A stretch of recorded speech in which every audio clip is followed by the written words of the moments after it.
എല്ലാവർക്കും നമസ്കാരം. ഞാൻ ഇന്ന് തികച്ചും വ്യത്യസ്തമായ ഒരു വീഡിയോ കൊണ്ടുവന്നിരിക്കുന്ന നിങ്ങളുടെ മുമ്പിൽ. അത് പൊതുജനങ്ങളെ നല്ലപോലെ ബാധിക്കുന്ന ഒരു വിഷയമാണിത്. എന്ന് വെച്ചാൽ പൊതുജനാരോഗ്യ ബില്ല് ഈ അടുത്ത കാലത്ത് ഗവൺമെന്റ് പാസ്സാക്കിയ 1 വർഷത്തോളം ആവുന്ന പാസ്സാക്കിയിട്ട് പാസ്സാക്കിയ പൊതുജനാരോഗ്യ ബില്ലുകളെ അപാകതകളും അത് ഡോക്ടർമാരെയും പൊതുജനങ്ങളെയും എങ്ങനെ അത് ബാധിക്കും എന്നുള്ളതിനെ കുറിച്ചും നമ്മുടെ അഡ്വക്കേറ്റ് ലിറ്റോ പാലത്തിങ്കല് ഒരു ക്ലാസ് എടുക്കുകയുണ്ടായി. ആ ക്ലാസിന്റെ വിശദവിവരങ്ങളാണ് നിങ്ങളെ ഞാൻ ഷെയർ ചെയ്യുന്നത്. അത് നിങ്ങൾക്ക് കേൾക്കാൻ ആഗ്രഹം 1 മണിക്കൂറോളം വീഡിയോ ഉണ്ട്. നിങ്ങൾക്ക് കേൾക്കാൻ എല്ലാ ജനങ്ങളും അറിഞ്ഞിരിക്കേണ്ട കാര്യങ്ങളാണത്.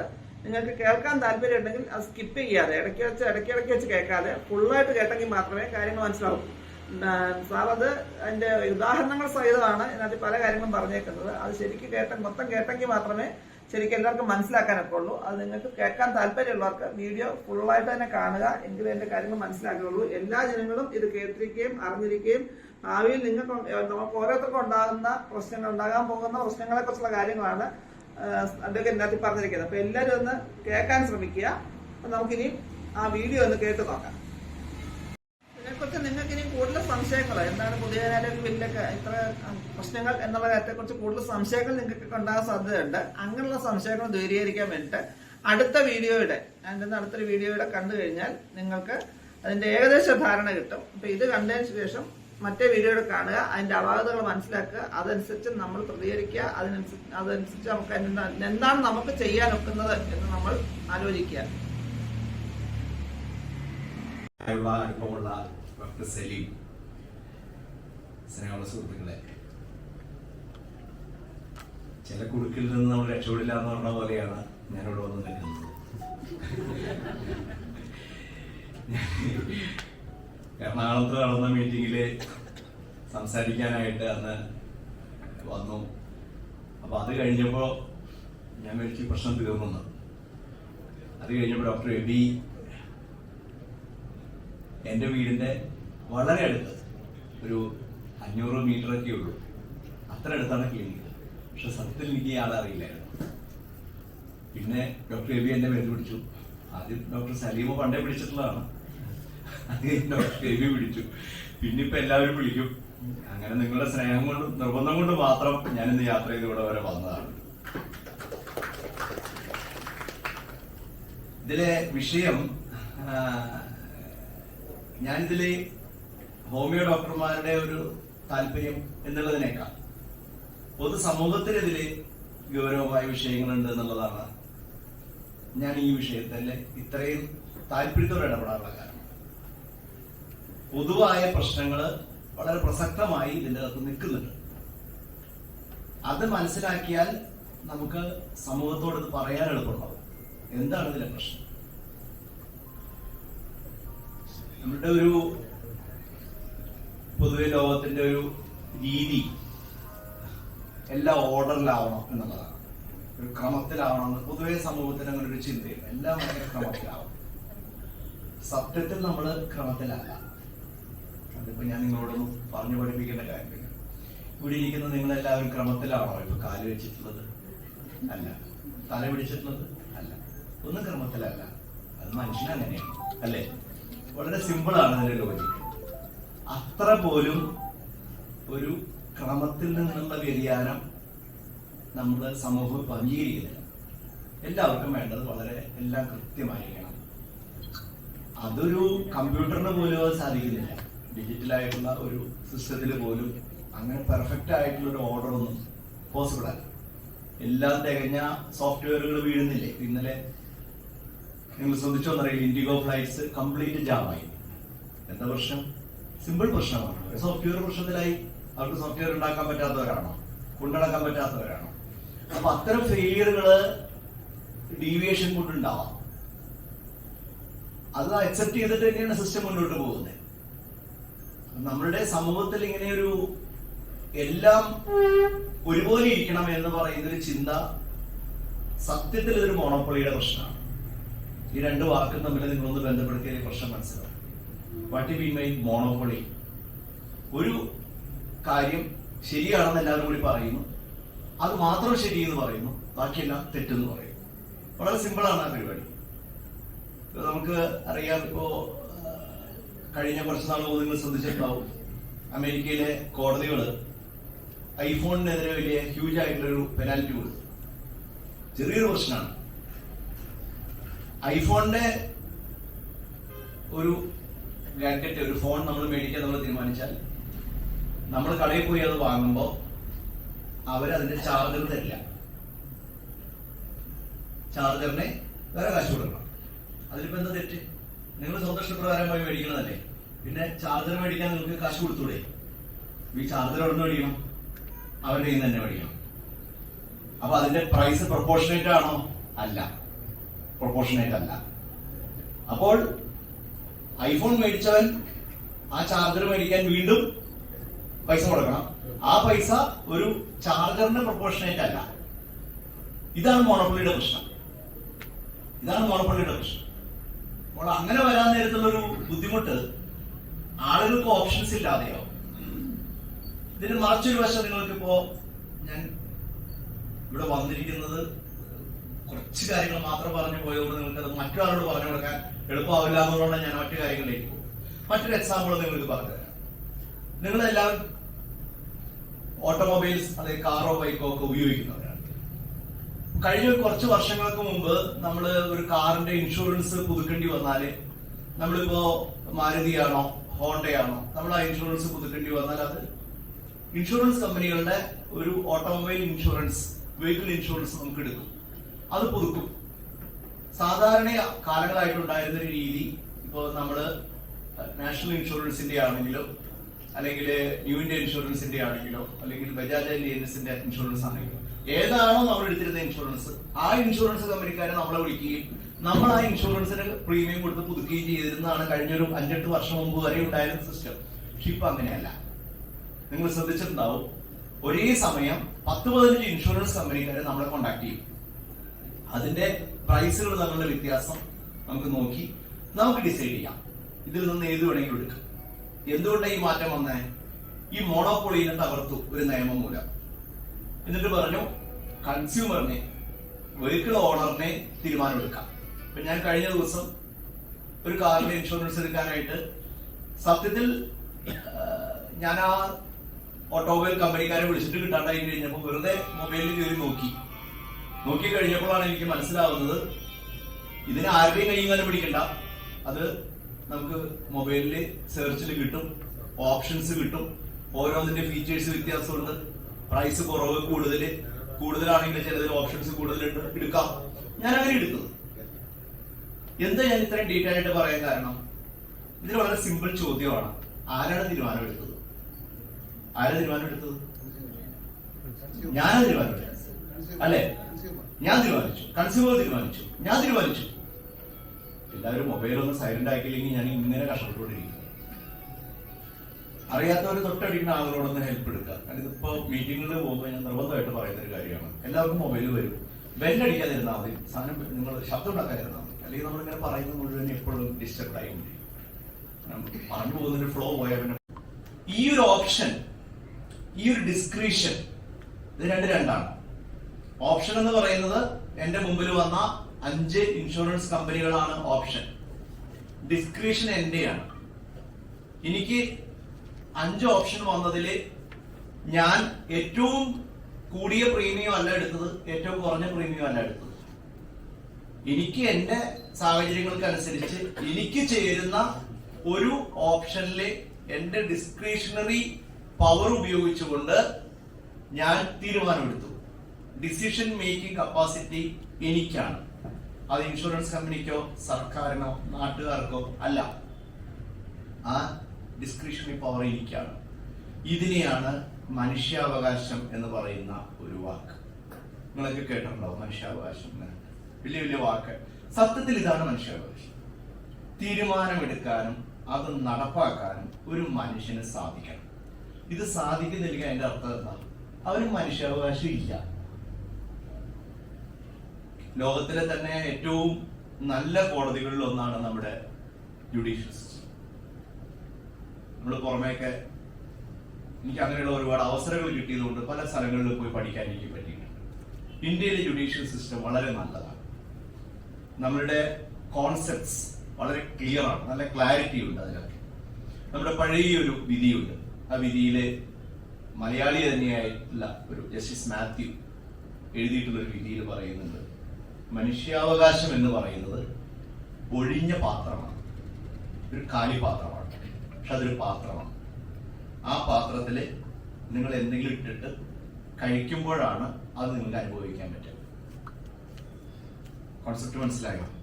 മനുഷ്യാവകാശം ഇങ്ങനെ പറയാമെന്ന് മാത്രമേ ഉള്ളൂ. അതിലെന്തെങ്കിലും ഇടണം, എന്നിട്ട് കഴിക്കണം, അപ്പൊ നമുക്കത് ഫീൽ ചെയ്യും. അപ്പോ ഇൻഷുറൻസ് എന്ന് പറയുന്നത്, ഞാൻ വീണ്ടും പഴയ ഉദാഹരണത്തിലേക്ക് പോവാം. ഇൻഷുറൻസ് മനുഷ്യാവകാശത്തിൽ ബന്ധപ്പെട്ടാണോ എന്ന് ചോദിച്ചാൽ നിങ്ങൾക്ക് ഇൻഷുറൻസ് തരുന്നില്ലേ?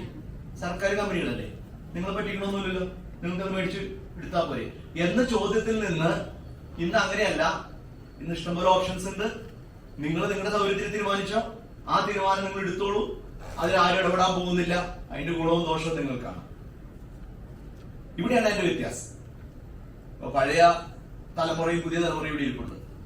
പണ്ട് നമുക്ക് ആകെ ഉണ്ടായിരുന്ന ഓപ്ഷൻസ് അംബാസഡറോ പ്രീമിയം പത്മിനിയോ, 2 ഓപ്ഷനേ ഉള്ളൂ അല്ലെ?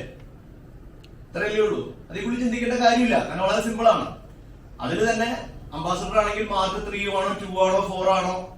ഞാൻ എന്റെ കൂട്ടുകാരൻ ഒരാൾ ഈ ഓട്ടോമൊബൈലിൽ വർക്ക് ചെയ്യണ്ടായിരുന്നു. ഞാൻ അവരോട് പറയും, ആകെ നിങ്ങൾ ചെയ്യണത് ആ പുറകിലെ 3 എന്നുള്ളത് മാറ്റി 4 ആക്കുകയാണ്, എന്നിട്ട് ഞങ്ങളുടെ കയ്യിൽ കൂടുതൽ കാശ് മേടിക്കും. അത്രേ ഉള്ളൂ. നമുക്ക് ഓപ്ഷൻസ് ലിമിറ്റഡ് ആയിരുന്നു. പക്ഷെ ഇപ്പൊ അങ്ങനെയല്ല. അപ്പൊ ഇത്തരം ഒരു കാലഘട്ടം മാറുമ്പോ സത്യത്തിൽ ആളുകൾക്ക് അവരുടെ ഡിസ്ക്രിഷണറി പവർ കൂടുകയും അവർക്ക് ഡിസിഷൻ മേക്കിംഗ് കപ്പാസിറ്റി കൂടുകയുമാണ് വേണ്ടത്. പക്ഷെ മറിച്ചാണ് വലിയൊരു മേഖലകളിൽ സംഭവിക്കുന്നത്. അതിന്റെ ഏറ്റവും വലിയ ഉദാഹരണമാണ് ഇങ്ങനെയുള്ള നിയമങ്ങളുടെ വരവ്. നിയമങ്ങളുടെ വരവില് നിങ്ങൾ ഈ നിയമം നിങ്ങളുടെ കയ്യിൽ ഉണ്ടെങ്കിൽ ഒന്ന് കയ്യിലെടുത്താൽ നമുക്ക് പറഞ്ഞു പോകുമ്പോൾ എളുപ്പമുണ്ട്. കുറച്ച് പേരെങ്കിലും കയ്യിൽ പിടിച്ചിട്ടുണ്ടോ? ഉള്ളവരോ നിങ്ങൾ ഇത്രയും വലിയ ക്ലാസ്സിൽ വന്നിരുന്നിട്ട് പേപ്പറിലാണ് വന്നിരിക്കുന്നത്. ഉള്ളവരെങ്കിലും എടുത്ത് ഇതിന്റെ പ്രിയാമ്പിള് ഒരിക്കലും ഇത്തരം കാര്യങ്ങൾ നിങ്ങൾ ലൈറ്റായിട്ട് കാണരുത്. ഞാൻ ഈ ക്ലാസ് എടുക്കാൻ പോകുമ്പോൾ എല്ലാവരോടും പറയും, ഞാൻ പോക്സോന്റെ ക്ലാസ് എടുക്കാൻ പോകുമ്പോൾ 8ാം ക്ലാസ്സിലെ പിള്ളേരെ കൊണ്ട് പോക്സോന്റെ പുസ്തകം കയ്യിൽ പിടിച്ചിട്ട് ഞാൻ ക്ലാസ് എടുക്കാറുള്ളൂ.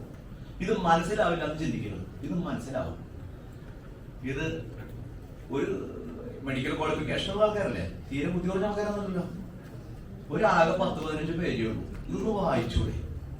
കുറച്ച് വഴക്ക് പറഞ്ഞപ്പോൾ കുഴപ്പമില്ലല്ലോ ഡോക്ടർ സലീം. ഇതൊന്ന് വായിച്ചൂടെ? ഇത് വായിക്കാതെ നിങ്ങൾ ആരോട് എന്താ സംസാരിക്കുന്നത്? ശരിക്കും ഈ ഇന്ത്യയിലെ ആളുകളുടെ ഏറ്റവും വലിയൊരു ദുരന്തം എന്ന് പറയുന്നത് ഒരാളും വായിക്കില്ല.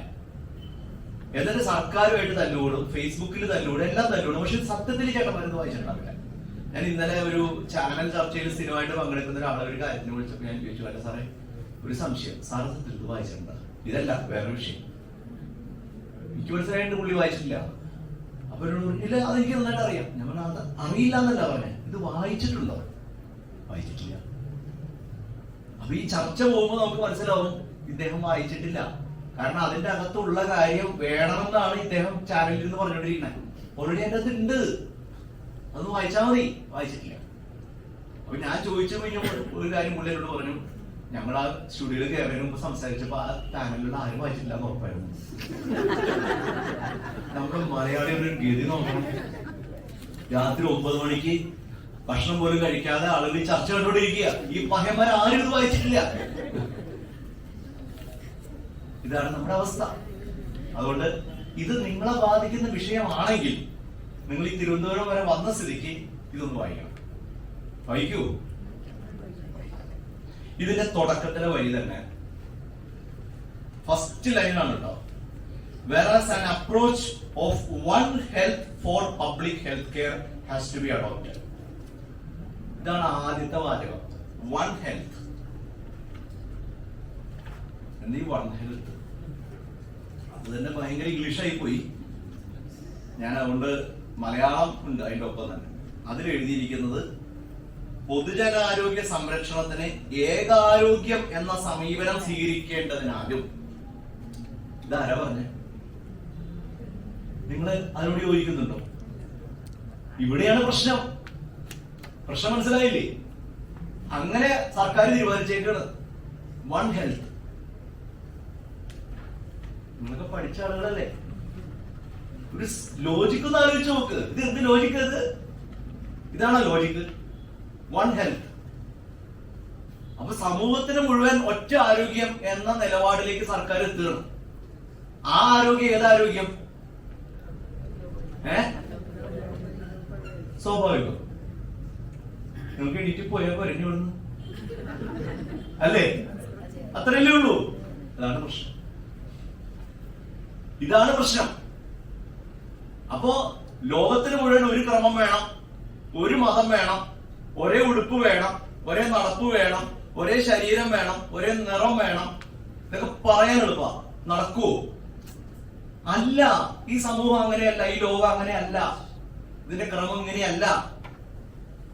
അതുകൊണ്ടാണ് വ്യത്യസ്തമായ രീതികളിൽ ആളുകൾ ചിന്തിക്കുന്നതും പെരുമാറുന്നതും ജീവിക്കുന്നതും. അതുകൊണ്ടാണ് അത് ചെയ്യില്ല എന്ന് വാശി പിടിച്ചിട്ട് വൺ ഹെൽത്ത് എന്ന ഒരു കോൺസെപ്റ്റിന്റെ പുറത്ത് എഴുതി തയ്യാറാക്കിയിട്ടുള്ള ഒരു നിയമമാണ് എന്നുള്ളതാണ് ഇതിന്റെ അടിസ്ഥാന പ്രശ്നം.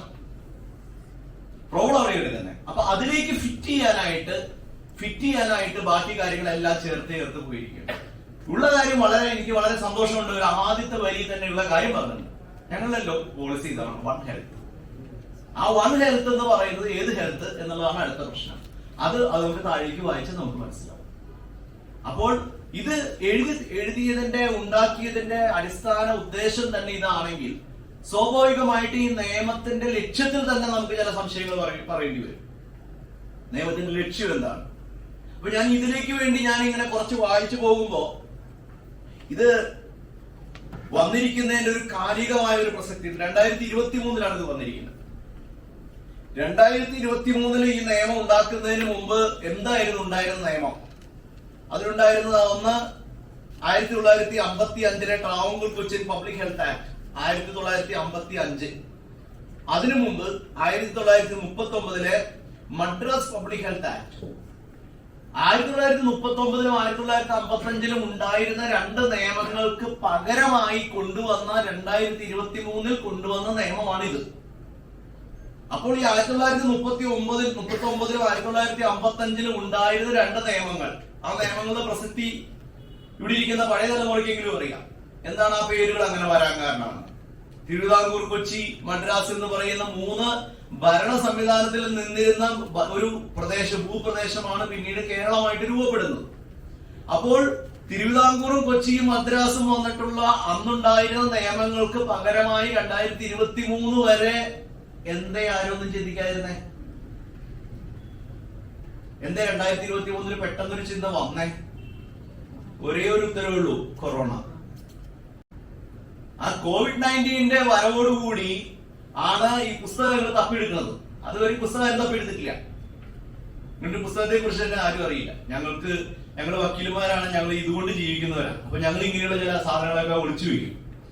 അപ്പൊ ഈ കല്യാണം കഴിക്കാനായിട്ട് ആളുകൾ ഇങ്ങനെ ഒളിച്ചോടിക്ക് വരാൻ നേരത്ത് അവർക്ക് ഇപ്പൊ തന്നെ കഴിക്കണം, നാളെ തന്നെ കഴിക്കണം എന്നൊക്കെ പറഞ്ഞു വരും. നിയമപ്രകാരം ശരിക്കും 30 ദിവസം വേണം കഴിക്കണമെങ്കിൽ. പക്ഷെ നാളെ തന്നെ കഴിക്കണമെങ്കിൽ ഒരു വഴിയുണ്ട്.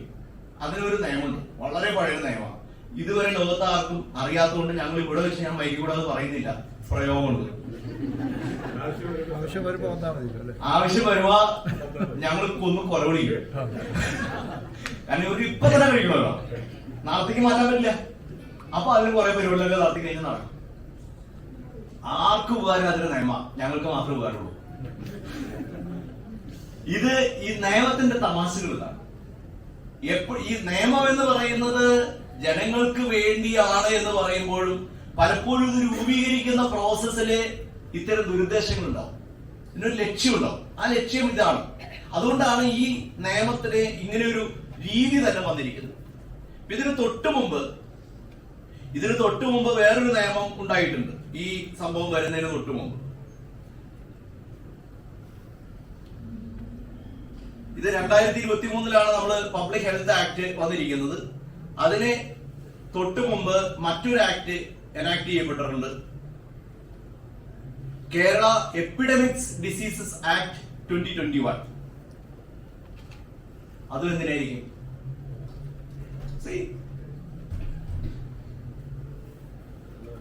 കൊണ്ടിരുന്നവനൊരു വിളി വന്നു എന്ന് പറഞ്ഞ പോലെ 2023 ഒരു നിയമം, 2023 അടുത്ത നിയമം. ഇത് വളരെ കണക്റ്റഡ് ആണ് ഇത് രണ്ടും. അപ്പോ ഈ കേരള എപ്പിഡമിക് ഡിസീസസ് ആക്ട് 2021 ഈ ഹെൽത്ത് ആക്ട് 2023 ചേർത്ത് വെച്ച് വായിക്കുമ്പോ ഇത് ഉദ്ദേശിക്കുന്ന ഒരേ ഒരു കാര്യമാണ്, എന്തെങ്കിലും ഒരു സാഹചര്യത്തിൽ സർക്കാരിന് അധികാരം പ്രയോഗിക്കണം. അധികാരം പ്രയോഗിക്കുമ്പോൾ കോടതികൾ ചോദിക്കും എവിടെ നിന്നാണ് അധികാരം. ആ അധികാരത്തിന് ഒരു ഉത്തരം വേണം, നിയമം. ആ നിയമത്തിന്റെ ബലത്തിൽ അധികാരം പ്രയോഗിക്കാം, കോടതിക്ക് ഇടപെടാൻ കഴിയില്ല. ഇതാണ് ഇതിന്റെ ലക്ഷ്യം.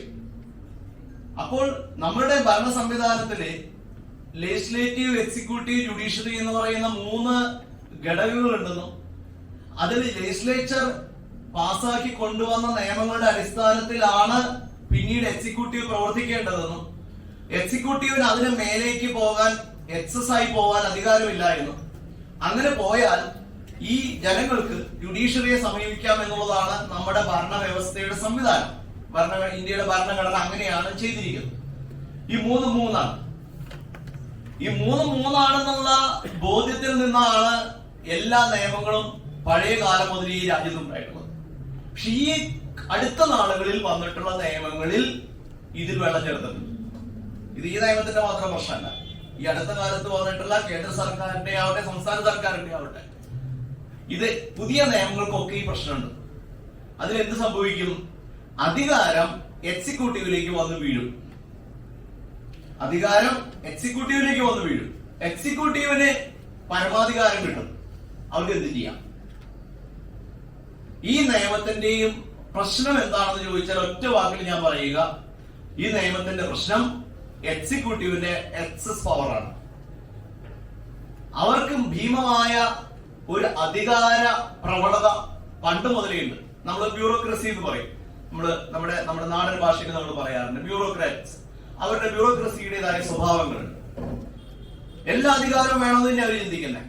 നമ്മുടെയൊക്കെ പഴയ സിനിമകളില് നമുക്കറിയാം, ഇപ്പോഴും മിക്കവാറും ആക്ച്വലി വില്ലൻ എന്ന് പറയുന്ന ഒരാളുണ്ടെങ്കിലും വില്ലനേക്കാൾ വലിയൊരു വില്ലൻ അവിടുത്തെ SI ആയിരിക്കും. സിനിമകൾ ശ്രദ്ധിച്ചിട്ടുണ്ടോ? എന്താണ് എന്റെ അർത്ഥം? സാധാരണ മനുഷ്യന്റെ ഉള്ളിലെ ഒരു വികാരമാണ്. കാരണം നാട്ടിലെ ഗുണ്ടേനെ സഹിക്കാം, പക്ഷെ ഈ SIനെ നമുക്ക് സഹിക്കാൻ പറ്റാത്ത അവസ്ഥയുണ്ട്. ഗുണ്ടേനെ നമുക്ക് എങ്ങനെയും ഡീൽ ചെയ്യാം, പക്ഷെ SIനെ തൊടാൻ പറ്റുമോ? പറ്റില്ല. തിരിച്ചു തല്ലാൻ പോലും പറ്റില്ല. ഗുണ്ടനെ നമുക്ക് തിരിച്ചു തല്ലാം, അല്ലെ? ഗുണ്ട നമ്മളെ തല്ലിയാൽ നമുക്ക് ഗുണ്ടനെ തിരിച്ചു തല്ലാം. SI തല്ലിയാലോ? തല്ലുകൊള്ളേ വഴിയുള്ളൂ. ഈ പ്രശ്നം ഈ നിയമത്തിലുണ്ട്. അതായത് അധികാരം കൊടുത്തിരിക്കുന്നത് പരമാധികാരമായിട്ട് മാറുമ്പോ പഴയ ഒരു കോൺസെപ്റ്റ് ഉണ്ടല്ലോ, power corrupts, absolute power corrupts absolutely, അല്ലെ? ഇതാണ് അതിന്റെ ലോജിക്. അപ്പൊ ഇതിന്റെ സംഭവം ഈ പുതിയ നിയമത്തിൽ നമുക്ക് കാണാം. ഇതിന്റെ അകത്ത് ഈ പുതിയ നിയമത്തില്, ഈ ഇപ്പൊ നമ്മൾ ചർച്ച ചെയ്യുന്ന നിയമത്തില് ഏറ്റവും വലിയ അധികാരി ആരാണെന്ന് അറിയോ? ആരെങ്കിലും വായിച്ചിട്ടുണ്ടോ? Public health officer. അതായത് ഇതിന്റെ അകത്ത് ലോക്കൽ പബ്ലിക് ഹെൽത്ത് ഓഫീസർ എന്ന് പറയുന്ന ഒരു ചേട്ടനുണ്ട്. ഈ ലോക്കൽ പബ്ലിക് ഹെൽത്ത് ഓഫീസറാണ് ഇതിലെ പരമാധികാരി. ഇത് ആരെയാണ്? സ്വാഭാവികം അല്ലെ? നിങ്ങൾ എന്ത് പറഞ്ഞാലും ഞാൻ തിരിച്ചു പറയും സ്വാഭാവികം. അതിൽ യാതൊരു സംശയവും വേണ്ട. അപ്പോൾ ഈ ലോക്കൽ പബ്ലിക് ഹെൽത്ത് ഓഫീസറിനെ ഒരു പരമാധികാരിയായിട്ട് മാറ്റുന്ന ഒരു നിയമത്തിന്റെ പേരാണ് കേരള പബ്ലിക് ഹെൽത്ത് ആക്ട്. ഇതിനൊറ്റ വരിയുള്ളതിന് കഥ പറയാനായിട്ട്. ലോക്കൽ പബ്ലിക് ഹെൽത്ത് ഓഫീസർ എന്ന് പറയുന്ന ഒരാള് പരമാധികാരിയായിട്ട് മാറണം. ഈ ലോക്കൽ പബ്ലിക് ഹെൽത്ത് ഓഫീസർ എന്ന് പറയുന്നത് A medical officer appointed as A member secretary of the local public health committee as per this act. ഈ ഹെൽത്ത് മെഡിക്കൽ ഓഫീസർ ആരാ? Health inspector means of local self government. അതായത് പഞ്ചായത്തിലെ health ഇൻസ്പെക്ടറെയാണ് നമ്മൾ ഇങ്ങനെ കയറ്റി കൊണ്ടുവരുന്നത്. അവൻ വന്ന എല്ലാത്തിന്റെയും മുകളിൽ നിൽക്കുന്ന ഒരു പരമാധികാരിയായിട്ട് മാറും. ഇതൊരു അപകടം പിടിച്ച പ്രശ്നം. മറ്റൊരു ഉദാഹരണം പറയാം. നിങ്ങളൊക്കെ നാട്ടില് പഞ്ചായത്ത്, മുനിസിപ്പാലിറ്റി, കോർപ്പറേഷൻ ഒക്കെ ഉണ്ടാവും, ഇല്ലേ? അതിന് ഞങ്ങളുടെ ഭാഷയിൽ ലോക്കൽ സെൽഫ് ഗവൺമെന്റ് എന്ന് പറയും, LSG എന്ന് പറയും. ഞങ്ങളുടെ വക്കീല് ഭാഷയിൽ LSG ആണ്. പഞ്ചായത്ത് ആവട്ടെ, മുനിസിപ്പാലിറ്റി ആവട്ടെ, കോർപ്പറേഷൻ. നിങ്ങൾ വോട്ട് ചെയ്യാൻ പോകാറുണ്ടോ? നിങ്ങൾ വോട്ട് ചെയ്ത് തെരഞ്ഞെടുക്കുന്നത് പഞ്ചായത്ത് സെക്രട്ടറിനെയാണോ പഞ്ചായത്ത് പ്രസിഡന്റിനെയാണോ? പ്രസിഡന്റിനെ. അപ്പൊ നമ്മളൊരു വാർഡ് മെമ്പറിനെ കൗൺസിലറിനെ തെരഞ്ഞെടുക്കും. അവരെല്ലാവരും കൂടി വട്ടത്തിലിരുന്ന് പരിപാടി ചായം കൂടി കഴിച്ച് അവരുടെ കൂട്ടത്തിൽ ഒരാളെ പ്രസിഡന്റോ ചെയർമാനോ ആയിട്ട് തിരഞ്ഞെടുക്കും. അപ്പൊ നമ്മൾ വോട്ട് ചെയ്തെടുത്തത് ആരാ? കൺഫ്യൂഷൻ പറയരുത്. മെമ്പർമാരെ പ്രസിഡന്റിനെ തിരഞ്ഞെടുക്കും. എന്തിനാണ് ഇങ്ങനെ ഈ സംവിധാനം? എന്തിനാണ്? ഇവർക്ക് നമ്മളോടൊരു ഉത്തരവാദിത്വമുണ്ട് ഇല്ലേ? നമുക്കൊരു ആവശ്യം വന്നാൽ നമ്മുടെ പഞ്ചായത്ത് അവരെ കാണാം. അല്ല ചേട്ടാ എന്ത് ഇങ്ങനെയൊക്കെ ചെയ്യണേ? അപ്പൊ അയാൾ പറയാം, അത് ഞാൻ ചെയർമാനോട് പറയാം, പ്രസിഡന്റിനോട് പറയാം. ഓക്കെ, 2 ആഴ്ച കഴിഞ്ഞിട്ട് നടക്കണില്ലെങ്കിൽ പ്രസിഡന്റ് എടുത്ത് നിർത്തി ചോദിക്കാം, അല്ല സാറേ ഞങ്ങളുടെ അവിടെ കാര്യങ്ങളൊന്നും നടക്കണില്ലല്ലോ. അയാൾ ഉത്തരം പറയണം. അല്ലെങ്കിൽ അടുത്ത തെരഞ്ഞെടുപ്പില് നമ്മൾ പണി കൊടുക്കും ഇല്ലേ? ഇതാണ് ജനാധിപത്യം. പക്ഷെ ഇതിനു പകരം പഞ്ചായത്ത് സെക്രട്ടറി ആണ് എല്ലാ കാര്യങ്ങളും തീരുമാനിക്കണമെങ്കിലോ നിങ്ങൾക്ക് എന്തെങ്കിലും പിടുത്തുണ്ടോ? നിങ്ങൾ വിചാരിച്ചാൽ നടക്കുവോ? നടക്കില്ല. കാരണം പഞ്ചായത്ത് സെക്രട്ടറിക്ക് സാലറി കൊടുക്കുന്നത് നിങ്ങളല്ല. നിങ്ങൾ വിചാരിച്ച പഞ്ചായത്ത് സെക്രട്ടറിനെ തൊടാൻ കഴിയില്ല അല്ലേ? അപ്പോൾ പഞ്ചായത്ത് സെക്രട്ടറിക്ക് പരമാധികാരം കിട്ടിയാൽ അതുണ്ടാക്കുന്ന ഗുണവും ദോഷവും നിങ്ങൾക്ക് മനസ്സിലായി. പ്രസിഡന്റിന് പരമാധികാരം കിട്ടിക്കോട്ടെ, കുഴപ്പമില്ല. കാരണം നമ്മുടെ ജനങ്ങളുടെ പ്രതിനിധിയായിട്ട് വരുന്ന പഞ്ചായത്ത് പ്രസിഡന്റിനെ അല്ലെങ്കിൽ മുനിസിപ്പാലിറ്റി ചെയർമാനെ അല്ലെങ്കിൽ കോർപ്പറേഷൻ മേയറിനെ നമുക്ക് ബഹുമാനിക്കാം, ഒരു കുഴപ്പമില്ല. കാരണം അവൻ നമ്മൾ തെരഞ്ഞെടുത്തതാണ്. അവൻ ആ പറയുന്ന തെരഞ്ഞെടുക്കപ്പെട്ട ജനാധിപത്യ സംവിധാനത്തിന്റെ കീഴിലുള്ള ഒരു ഉദ്യോഗസ്ഥൻ മാത്രമാണ് സെക്രട്ടറി. ഈ തിരിച്ചറിവ് നമുക്ക് വേണം. അല്ലെങ്കിൽ എന്ത് പറ്റും? ബ്യൂറോക്രസി മേലെ കയറും. ജനാധിപത്യത്തിന്റെ മുകളിലേക്ക് ഉദ്യോഗസ്ഥൻ കയറിയിരിക്കും. ഇവിടെ സംഭവിക്കുന്ന പ്രശ്നം ഇവിടെയാണ്. ഈ പബ്ലിക് ഹെൽത്ത് ആക്ടിന്റെ പരമാധികാരിയായിട്ട് വരുന്നത് മുഴുവൻ ഈ ഓഫീസറാണ്, ഉദ്യോഗസ്ഥനാണ്. അവിടെ നമ്മളുടെ മുമ്പില് വന്നിട്ടുള്ള ഒരു പ്രശ്നം, ഈ ഇതിനെല്ലാം വേണ്ടി ഒരു കമ്മിറ്റി പറയുന്നുണ്ട്, പബ്ലിക് ഹെൽത്ത് കമ്മിറ്റി എന്ന് പറയുന്നത്. State, district, local public health committees and public health officers. ഇതിങ്ങനെയാണ് അതിന്റെ പേര് പറയുന്നത്. State, district and local public health committees and public health officers. അപ്പൊ സ്റ്റേറ്റ് പബ്ലിക് ഹെൽത്ത് ഓഫീസർ ഉണ്ട്, ഡിസ്ട്രിക്ട് പബ്ലിക് ഹെൽത്ത് ഓഫീസർ ഉണ്ട്, local public health officer ഉണ്ട്. അപ്പോൾ ഇത് വളരെ കൃത്യമായ ഒരു ഘടന ഇതിനുണ്ട്. ഈ ലോക്കൽ പബ്ലിക് ഹെൽത്ത് ഓഫീസർ എന്ന് പറയുന്ന വ്യക്തിയെ ലോക്കൽ പബ്ലിക് ഹെൽത്ത് കമ്മിറ്റിയും രണ്ടാണ്. മനസ്സിലായോ? ലോക്കൽ പബ്ലിക് ഹെൽത്ത് ഓഫീസറും ലോക്കൽ പബ്ലിക് ഹെൽത്ത് കമ്മിറ്റിയും രണ്ടാണ്. കാരണം പബ്ലിക് ഹെൽത്ത് കമ്മിറ്റി, ഉദാഹരണം പഞ്ചായത്തിന്റെ എടുക്കാം, എല്ലാവർക്കും എളുപ്പത്തിൽ മനസ്സിലാവും. ലോക്കൽ പബ്ലിക് ഹെൽത്ത് കമ്മിറ്റിയിലുള്ളത് ഗ്രാമപഞ്ചായത്ത് president, chairperson, medical officer of health department in charge of ഗ്രാമപഞ്ചായത്ത്, secretary, medical officer Indian system of medicine member, medical officer homeopathy member, panchayat secretary member, animal husbandry officer member, circle food safety officer member, agriculture officer member. അതായത് 8 പേരുള്ള ഒരു കമ്മിറ്റിയാണ്. എണ്ണം പിടിച്ചോട്ടെ. ഇനി 8 പേരുള്ള committee. ഇതിൽ എത്ര പേര് മെഡിക്കൽ പ്രൊഫഷണൽസ് ഉണ്ട്? Medical officer health, medical officer Indian system, medical officer homeopathy. അപ്പൊ 8ൽ 3 പേരാണ് ആണല്ലോ. കമ്മിറ്റിയുടെ പേരെന്താ? ഹെൽത്ത്. കാര്യത്തിന്റെ പോക്ക് മനസ്സിലായ? അപകടം മനസ്സിലായ? അപ്പൊ 8 പേരുള്ള ഒരു കമ്മിറ്റി രൂപീകരിച്ചിട്ട് അതിൽ 3 പേര് മാത്രമാണ് മെഡിക്കൽ ക്വാളിഫിക്കേഷൻ ഉള്ള ആളുകൾ, ബാക്കിയുള്ളവർക്ക് ഇല്ല. ഇവരാണ് കമ്മിറ്റി. എന്നിട്ട് ഈ കമ്മിറ്റിക്കെങ്കിലും അധികാരം ഉണ്ടോ? അതുമില്ല.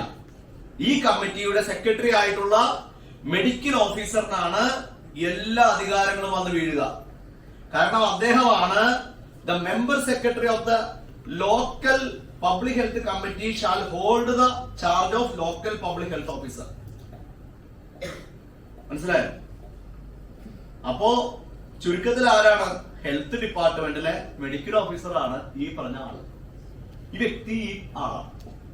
ഒരു മനുഷ്യൻ വേണമല്ലോ. ആ മനുഷ്യനാരാ? ഹെൽത്ത് ഡിപ്പാർട്ട്മെന്റിലെ മെഡിക്കൽ ഓഫീസർ. അപ്പോൾ ഈ മെഡിക്കൽ ഓഫീസറാണ് ലോക്കൽ പബ്ലിക് ഹെൽത്ത് ഓഫീസർ ആയിട്ട് മറ്റൊരു പേര് വെച്ച് വരുന്നത്. നമുക്ക് ഒരേ ആളുകൾക്ക് പല പല കപ്പാസിറ്റി ഉണ്ടാവും. നമ്മുടെ കയ്യിൽ 3-4 ടൈപ്പ് സീൽ ഉണ്ടാവും അല്ലെ, സാഹചര്യത്തിനനുസരിച്ച് കുത്താം. അപ്പൊ ഈ വ്യക്തി ലോക്കൽ പബ്ലിക് ഹെൽത്ത് ഓഫീസറായിട്ട് മാറുകയും പബ്ലിക് ഹെൽത്ത് ഓഫീസറിന്റേതായ എല്ലാ അധികാരങ്ങളിലും ആ വ്യക്തിക്ക് ഉപയോഗിക്കാൻ പറ്റുകയും ചെയ്യും. ഇനി ഞാൻ ഈ ലോക്കൽ പബ്ലിക് ഹെൽത്ത് ഓഫീസറുടെ അധികാരം പറയാം.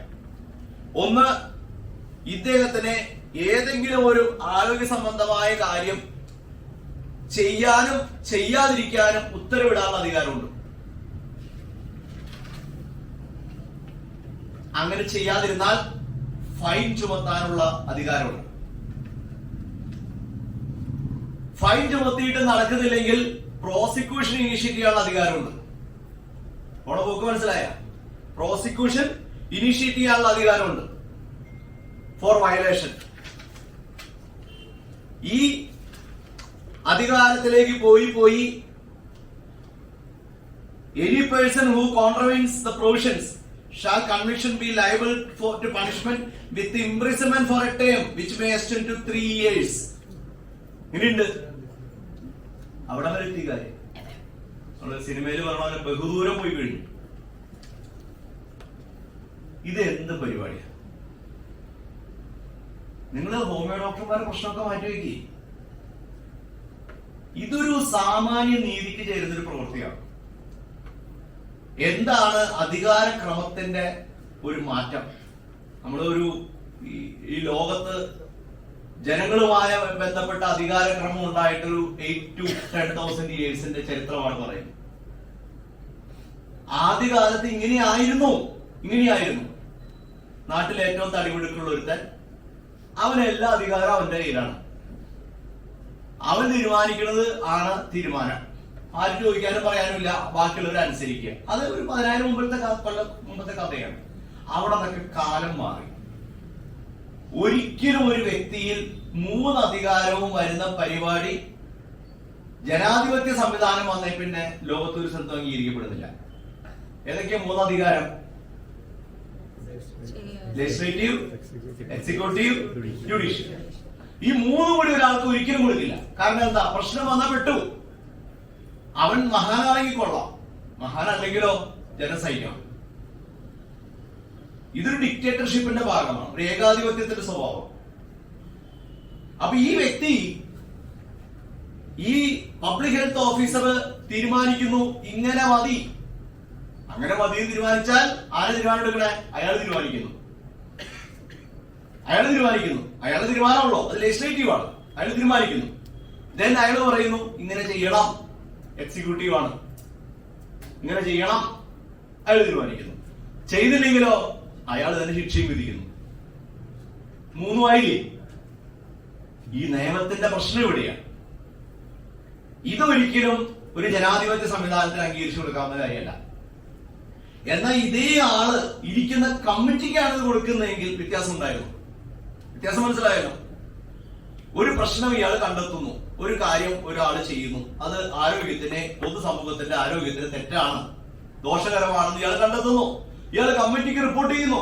ആ കമ്മിറ്റി അത് പരിഗണിക്കുന്നു. ഈ പറയുന്ന തെറ്റ് ചെയ്ത ആളെ വിളിച്ചു വരുത്തുന്നു, നിങ്ങളോട് ചോദിക്കുന്നു നിങ്ങളെ പറ്റി ഇങ്ങനെ ഒരു പരാതിയുണ്ട്, എന്താ തീരുമാനം? മറുപടി പറയുന്നു. അതനുസരിച്ച് കമ്മിറ്റി തീരുമാനം എടുക്കുന്നു. ഈ പറയുന്ന ഓഫീസറോട് തന്നെ പറയുന്നു, അത് നടപ്പാക്കാൻ പറയുന്നു. വ്യത്യാസമുണ്ട്, അത് മനസ്സിലാക്കാം. ഇവിടെ അങ്ങനെയില്ല. ഇത് വലിയ അപകടം ചെയ്യുന്ന പരിപാടിയാണ്. അപ്പോ ഏത് കാര്യത്തിലും ഒരു സാമാന്യ നീതിക്ക് ചേരാത്ത രീതിയിലുള്ള, നാച്ചുറൽ ജസ്റ്റിസിന് ചേരാത്ത രീതിയിലുള്ള തീരുമാനങ്ങൾ എടുക്കാൻ ഒരു വ്യക്തിക്ക് അധികാരം കൊടുത്തിട്ട് പിന്നെ ആ വ്യക്തിയെ കുറ്റം പറഞ്ഞിട്ട് കാര്യമില്ല.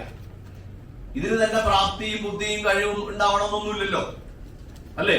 പിടിക്കുന്ന എല്ലാവരും ഒരേപോലെയാണോ? അല്ലല്ലോ. നമ്മുടെയൊക്കെ വീടുകളിലൊന്നും അങ്ങനെ തന്നെയല്ലേ? അപ്പോ എല്ലാം തികഞ്ഞൊരു മനുഷ്യനാണ് എന്നൊക്കെ ചിന്തിക്കുന്നത് വലിയ അബദ്ധമാണ്. പിന്നെ അതിനുള്ളൊരു ചെക്ക് സിസ്റ്റം ഇല്ല. അതായത് ഒരു പ്രശ്നം വന്നാൽ പരിഹരിക്കാനായിട്ടുള്ള സംവിധാനം പോലും ഇതിൽ വളരെ വളരെ ദയനീയമാണ്. ഈ വ്യക്തി എന്തെങ്കിലും തെറ്റ് ചെയ്താൽ അതുമെന്നുള്ള അപ്പീൽ പോകണമെങ്കിൽ ഡിസ്ട്രിക്ട് ലെവലിൽ പോകണം.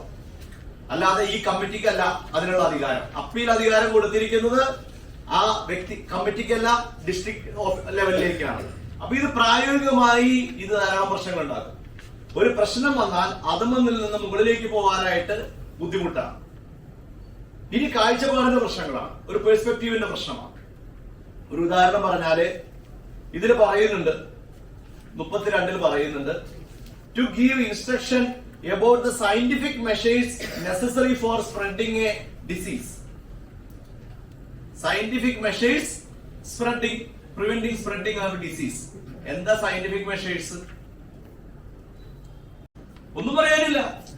അയാൾ പറയും നിങ്ങൾ എന്ത് മണ്ടത്തര പറയുന്നേ, ആയുർവേദ കുറെ കുഴമ്പമായിട്ട് ചേട്ടൻ വന്നേക്കും അല്ലേ? അവന്റെ സയന്റിഫിക് മെഷേഴ്സും നിങ്ങളുടെ സയന്റിഫിക് മെഷേഴ്സും 2 യാർഡ് സ്റ്റിക്ക് ആണ്, 2 പാരാമീറ്റർ ആണ്, 2 അപ്രോച്ച് ആണ്, 2 പെർസ്പെക്റ്റീവ് ആണ്.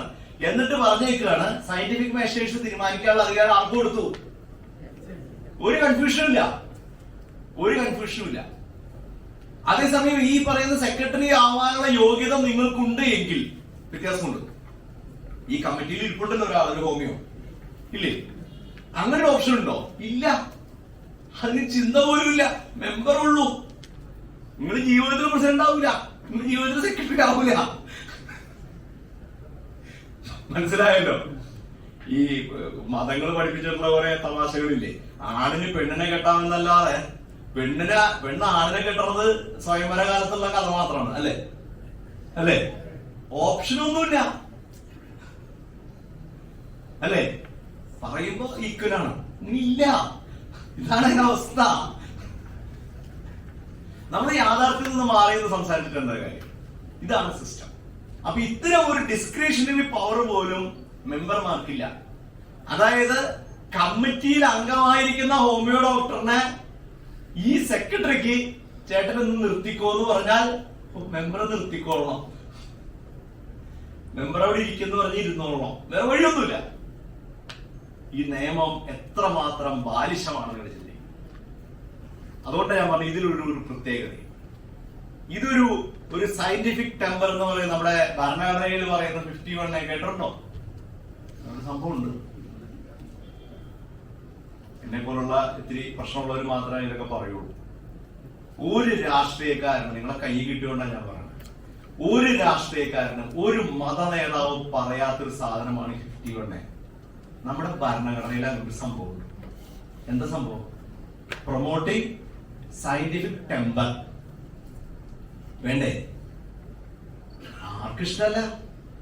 കാരണം ഇത് വന്നേ പരിപാടി പൊളിയും അല്ലേ? നമ്മുടെ ഇന്ത്യ മഹാരാജ്യത്തിന് വലിയ മാറ്റം ഉണ്ടാവില്ലേ? നിങ്ങൾക്ക് പോലും തലാട്ടാൻ്റെ ബുദ്ധിമുട്ടുണ്ടല്ലോ. പ്രശ്നം മനസ്സിലായോ? സയന്റിഫിക് ശാസ്ത്ര അവബോധം ഉണ്ടാവണം ജനങ്ങൾക്ക് ശാസ്ത്ര അവബോധം ഉണ്ടാവണം. അവർ വിഷയങ്ങളെ കാണുന്നത് ശാസ്ത്രീയമായി കാണാൻ അവരെ പ്രാപ്തരാക്കണം. അപ്പൊ നമ്മൾ പറയുന്ന പല കാര്യങ്ങളും, ചെയ്തുകൊണ്ടിരിക്കുന്ന പല കാര്യങ്ങളും മണ്ടത്തരമാണെന്ന് ജനം തിരിച്ചറിയും. പല കച്ചവടവും കൂട്ടും. അതുകൊണ്ട് ഇത് ഒരിക്കലും വളർത്തൂല. ഭരണഘടനയിൽ എഴുതി വെച്ചിട്ടുള്ളതാണ്, പക്ഷെ നമ്മൾ വായിക്കൂല, പറയൂല, മിണ്ടൂല. ഞാൻ ഈ വിഷയത്തിൽ ഒരുപാട് ശ്രമിക്കുന്ന ഒരാളാണ്. ജഡ്ജിമാർക്ക് പോലും ഞങ്ങൾക്ക് ഇഷ്ടമല്ല. ഇതൊക്കെ ആളുകൾ വലിയ പ്രശ്നവും സ്വാഭാവികം ആവണ്ടേ? പുതിയ തലമുറ ഇരിപ്പുണ്ട്, അവർക്ക് തലാട്ടാനും മടിയാണ് എല്ലാവർക്കും. രാവിലെ എന്തെങ്കിലും ചെയ്തിട്ടായിരിക്കും അതുണ്ടാവുക. സയന്റിഫിക് ടെമ്പറിൽ ചേരാത്ത പണികളൊക്കെ നമ്മൾ രാവിലെ ഇട്ട് കുറെ ചെയ്യൂലേ? ക്വാളിഫൈഡ് ആയിട്ടുള്ള ആളുകൾ പോലും അംഗീകരിക്കുന്നില്ല. നിങ്ങളിപ്പോ ചൂടുവെള്ളത്തിൽ ഇവിടെ മനസ്സിലായ സയന്റിഫിക് ടെമ്പറിന്റെ പ്രശ്നം മനസ്സിലായോ? സയൻസ് എന്ന് പറയുന്നതിന് ആധികാരികത വേണം എങ്കിൽ ആ സയൻസ് ആധികാരികമായി തെളിയിക്കപ്പെട്ടുള്ള എല്ലാവരെയും നമ്മൾ അംഗീകരിക്കണം. ഇപ്പൊ ഡോക്ടർ സലീം നേരത്തെ പറഞ്ഞ പ്രശ്നം, മെന്റൽ ഹെൽത്ത് കെയർ ആക്ട് വന്നപ്പോ ഹോമിയോയും ഇല്ല, ആയുർവേദവും ഇല്ല. ഒരു പ്രത്യേക സാഹചര്യത്തിൽ ഞാൻ അതിന്റെ കൺസൾട്ടേഷൻ ലെവലിൽ ഉണ്ടായിരുന്നു. അപ്പൊ ഞാൻ അവരോട് പറഞ്ഞു, എനിക്ക് ഹോമിയോയും ആയുർവേദവും വേണമെന്ന് ഞാൻ നിർബന്ധം പിടിക്കുന്ന ഒരേ ഒരു കാര്യം കൊണ്ടാണ്, അതുകൊണ്ട് ജീവിക്കുന്ന രോഗികളെ എനിക്കറിയാം. ഇത് ശരിയോ തെറ്റോ എന്നല്ല എന്റെ പ്രശ്നം, ഇത് ശരിയോ തെറ്റോ എന്നുള്ളതല്ല പ്രശ്നം. പക്ഷെ ഹോമിയോ ചികിത്സ കൊണ്ടോ ആയുർവേദ ചികിത്സ കൊണ്ടോ അവരുടെ ജീവിതം മുന്നോട്ട് കൊണ്ടുപോകുന്ന മാനസിക രോഗമുള്ള മനുഷ്യരെ എനിക്കറിയാം. അവർക്ക് അതിന് ഗുണമുണ്ടെന്ന് അവര് പറയുന്നു. അവർക്ക് ഗുണമുണ്ടോ അല്ലേന്ന് എനിക്ക് അറിഞ്ഞൂടാ. അവര് പറയുന്നു അവർക്ക് ഗുണമുണ്ട്. അവർക്ക് ഗുണമുണ്ടെങ്കിൽ അവർ കഴിക്കട്ടെ, അല്ലേ? ഇപ്പൊ ഇറച്ചി മീനും കഴിച്ചാലേ എല്ലാ പോഷക ഗുണവും വരുള്ളൂ എന്ന് വിശ്വസിച്ചിട്ട് 4 നേരം കഴിക്കണവർ അവൻ കഴിക്കട്ടെ. പച്ചക്കറി കഴിച്ചാല് പോഷക ഗുണമുള്ളൂ എന്ന് കഴിക്കണവൻ അവൻ കഴിക്കട്ടെ. അതിന്റെ സ്വാതന്ത്ര്യം അല്ലേ? നിങ്ങളെന്തിനാ അടിച്ചേൽപ്പിക്കണേ? അപ്പൊ മെന്റൽ ഹെൽത്ത് കെയർ ആക്ട് വന്നു കഴിഞ്ഞപ്പോ അതിന് ഹോമിയോയും ഇല്ല, ആയുർവേദവും ഇല്ല, ഒന്നും ഇല്ലാണ്ട് കണ്ടു കഴിഞ്ഞപ്പോ ഞാൻ പറഞ്ഞു ഒരു കാര്യം ചെയ്യും, അങ്ങനെയാണെങ്കിൽ നിങ്ങൾ ഈ ആയുഷ് എന്ന് പറഞ്ഞ സർക്കാരിന്റെ സംവിധാനം പിരിച്ചുവിടും. പിന്നെ അതിന്റെ ആവശ്യമില്ലല്ലോ അല്ലേ? എന്നിട്ട് 2 വഞ്ചിന് കാര്യം വെക്കണേ. ആയുഷ് വേണ്ട, പിരിച്ചുവിട്ടേക്കണം. ആയുഷ് നിലനിർത്തിക്കൊണ്ട് ഇവരെ ഒഴിവാക്കുന്നത് ശരിയല്ല. എന്റെ പ്രശ്നം അത്രേ ഉള്ളൂ. ആയുഷ് സർക്കാർ അംഗീകരിക്കുന്നുണ്ടെങ്കിൽ ഹോമിയോ മെഡിക്കൽ കോളേജുകളും ആയുർവേദ മെഡിക്കൽ കോളേജുകളും ഈ രാജ്യത്തുണ്ട് എങ്കിൽ അവരെ ഉൾപ്പെടുത്തണം. അല്ലെങ്കിൽ ഉൾപ്പെടുത്തണ്ട, പിരിച്ചുവിട്ടേക്കണം. ഞാൻ ഡോക്ടർ സലീമിനെ ഞാൻ വിളിച്ചത് അതാണ്. ഞാൻ ചോദിച്ച ചേട്ടൻ അറിഞ്ഞായിരുന്ന പണിയൊക്കെ പോയി. അങ്ങനെയാണ് അന്ന് ഹോമിയോക്കാർ അത് കഴിഞ്ഞ ഞാൻ കോട്ടക്കലുകാരെ വിളിച്ച്. അപ്പോഴാണ് അവരറിയണേ അവരും പോയി എടുക്കണം. ഇല്ല, ലിസ്റ്റിലില്ല. ആർഷഭാരതത്തിന്റെ കഥ പറയുന്ന ചേട്ടന്മാരാണെന്ന് പറയണം. ഒരു രാജ്യത്തിന് നിയമം വരുമ്പോ ആയുർവേദ സംവിധാനം ഇല്ല. അപ്പൊ മാനസിക രോഗ ചികിത്സയിൽ ആയുർവേദം വേണ്ടേ? വേണ്ടെങ്കിൽ വേണ്ട. എന്റെ പ്രശ്നമല്ലാതെ ഞാൻ പറഞ്ഞ വ്യത്യാസം മനസ്സിലായല്ലോ. അപ്പൊ നമ്മളൊരു സംവിധാനത്തെ പൂർണ്ണമായിട്ട് ഒഴിവാക്കുന്ന രീതി വന്നപ്പോ അത് അപകടം. അപ്പോഴാണ് എനിക്കറിയുന്നത് ഹോമിയോയിലെ കോട്ടയത്ത് മാനസിക രോഗത്തിന് വേണ്ടി പ്രത്യേക സംവിധാനം ഉണ്ടെന്ന് അല്ലേ? ഞാൻ ഹൈക്കോടതിയിൽ ചെന്ന് പറഞ്ഞപ്പോ അവിടെ ഇരിക്കുന്ന ജഡ്ജിമാർ റീലി എന്നോട് ചോദിക്കുന്നു. റീലി റീലി ഉണ്ടെന്നാ പറയണ. ഞാൻ ഡിപ്പാർട്ട്മെന്റ് പേരൊക്കെ എടുത്തിട്ടുണ്ട്. കാര്യം മനസ്സിലായില്ല. അതിന് ചോദ്യത്തിനുണ്ടാ പ്രശ്നം. ഇത് നിങ്ങൾ പറയണം. ആര് പറയണം? ഇതെന്താ ബുദ്ധിമുട്ടെന്ന് വെച്ചാല് നമ്മൾ വിശ്വസിക്കുന്ന ഒരു കാര്യത്തിൽ നമുക്കൊരു ബോധ്യവും നമുക്കൊരു ഉറപ്പുണ്ടെങ്കിൽ അത് ഒഴിവാക്കപ്പെടുമ്പോൾ എതിർക്കണം. അല്ലെങ്കിൽ അതിന് അർത്ഥമില്ലല്ലോ, അതിൽ എക്സിസ്റ്റൻസ് ഇല്ല. അപ്പോൾ ഇതേ പ്രശ്നം ഇവിടെ കാണുന്നുണ്ട്. ഇപ്പൊ ഈ സയന്റിഫിക് മെഷേഴ്സ് എന്ന് പറയുന്ന സയന്റിഫിക് മെഷേഴ്സ് ആര് ഡിസൈഡ് ചെയ്യുന്നു? ഇംഗ്ലീഷ് മാത്രം, അലോപ്പതി മാത്രം ചെയ്യുന്ന ഒരു വ്യക്തി തീരുമാനിക്കുന്നു. ഇനി ഇതിന് മറ്റൊരു രസകരമായ ഒരു ചാപ്റ്റർ ഉണ്ട്. അതില് പറയുന്നത് ഈ ഇമ്മ്യൂണൈസേഷന്റെ ഭാഗങ്ങൾ പറയുന്നുണ്ട്. ഇമ്മ്യൂണൈസേഷന്റെ ഭാഗങ്ങൾ പറയാൻ നേരത്ത് വ്യക്തമായിട്ട് അത് എനിക്ക് നല്ല സംശയമുണ്ട്, നിങ്ങളുമായിട്ട് അത് ചേരൂല. കാരണം എന്താ? നിങ്ങൾക്ക് വാക്സിനേഷൻ പരിപാടികളിൽ നിങ്ങളുടെ അഭിപ്രായങ്ങൾ വ്യത്യാസമുണ്ട്, എനിക്കറിയാം, ഇല്ലേ? ഉണ്ട്. അപ്പൊ ഇതിൽ പറഞ്ഞേക്കണ എന്താ? ഇത് നിർബന്ധമാണ്, അതിൽ വേറെ ഓപ്ഷൻ ഒന്നുമില്ല. അവര് തീരുമാനിക്കേണ്ടെങ്കിൽ chapter 7 prevention, notification, treatment of communicable disease and notified communicable diseases. അതിൽ വ്യക്തമായിട്ട് പറയുന്നുണ്ട് diseases which included or added to be in future in the universal immunisation programme. Universal immunisation പ്രോഗ്രാമിന്റെ ഭാഗമായിട്ടുള്ള എല്ലാം മാൻഡേറ്ററി ആണെന്ന് തീരുമാനിച്ച് നടപ്പാക്കാനുള്ള അധികാരം ആർക്കും കൊടുക്കണേ? കേരളത്തിലെ മുഖ്യമന്ത്രിക്കോ ചീഫ് സെക്രട്ടറിക്കോ എല്ലാവരും കൊടുത്തേക്കണേ. മനസ്സിലായില്ലേ? അകത്തു പോകും എല്ലാവരും. കളി മാറും. ഇവിടെയാണ് പ്രശ്നം. ഞാൻ ഹോമിയോ ഡോക്ടറാണ്, ഞാൻ ഈക്വലി ക്വാളിഫൈഡ് ആണ്, ഒരു കാര്യമില്ല ഇതിനകത്ത് എഴുതിയിട്ടുണ്ട്. അപ്പൊ ഇത് വ്യക്തമായ വേർതിരിവ് വന്നു കഴിഞ്ഞു. അപ്പൊ അങ്ങനെയാണെങ്കിൽ പിന്നെ ജനങ്ങൾക്ക് ഓപ്ഷൻ കൊടുക്കരുത്. വെടിവെച്ച് വന്നേക്കാം അല്ലേ? ശരിയല്ലേ? പോളിയോ എടുത്തോണ്ടോ? ഇല്ല, ഷൂട്ട്, അത് തീർന്നു, പരിപാടി കഴിഞ്ഞു. ആ രീതിയിലല്ലേ പോകുന്ന കാര്യങ്ങള്. അപ്പൊ ഇത് അങ്ങനെ ഒരു സർക്കാരിന്റെ നിലപാട് ഇതാണ് എങ്കിൽ അത് വ്യക്തമായിട്ട് പറയണം, ഇതാണ് നിലപാട്. അപ്പൊ ജനങ്ങൾ അതിനോട് സ്വാഭാവികമായിട്ട് പ്രതികരിച്ചു. അപ്പൊ ഓരോ വിഷയത്തിലും ഇത്തരം ഒരു സമീപനത്തിന്റെ പ്രശ്നം എന്റെ അകത്തുണ്ട്. മറ്റൊരു ഭാഗം വായിച്ചു കേൾപ്പിച്ചു തരാം. When any notifiable communicable disease comes to the notice or knowledge of any person or hospital, such person or institution shall forthwith report the same to the public health officer. On receipt of such information, the public health officer shall forthwith intervene, control the spread of such diseases and eradicate the same. ഇതിലെ ഒരു വ്യക്തി registered medical practitioner ആണെങ്കിൽ ഈ ഒരു മനുഷ്യൻ അവനൊരു രോഗവുമായി നിങ്ങളുടെ അടുത്ത് വന്നാൽ ആ രോഗം കമ്മ്യൂണിക്കബിൾ ഡിസീസ് ആണ് എന്ന് നിങ്ങൾക്ക് സംശയം വന്നാൽ അത് ഇമ്മീഡിയറ്റ് ആയിട്ട് പബ്ലിക് ഹെൽത്ത് ഓഫീസറിന്റെ അടുത്ത് റിപ്പോർട്ട് ചെയ്യണം. റിപ്പോർട്ട് ചെയ്തില്ലെങ്കിൽ പ്രോസിക്യൂഷൻ നടപടികളിലേക്ക് നിങ്ങൾ ചെന്ന് ചാടും. ഇതിൽ അടിസ്ഥാനപരമായ ഒരു പ്രശ്നം ഹോമിയോക്കാരെ വിടും, ആയുർവേദക്കാരെ വിടും. ഒരു ഇംഗ്ലീഷ് ഡോക്ടറെ അടുത്ത് ഞാൻ ചെല്ലുകയാണ്. ഡോക്ടർ, എനിക്ക് 2 ദിവസമായിട്ട് തുമ്മലുണ്ട്.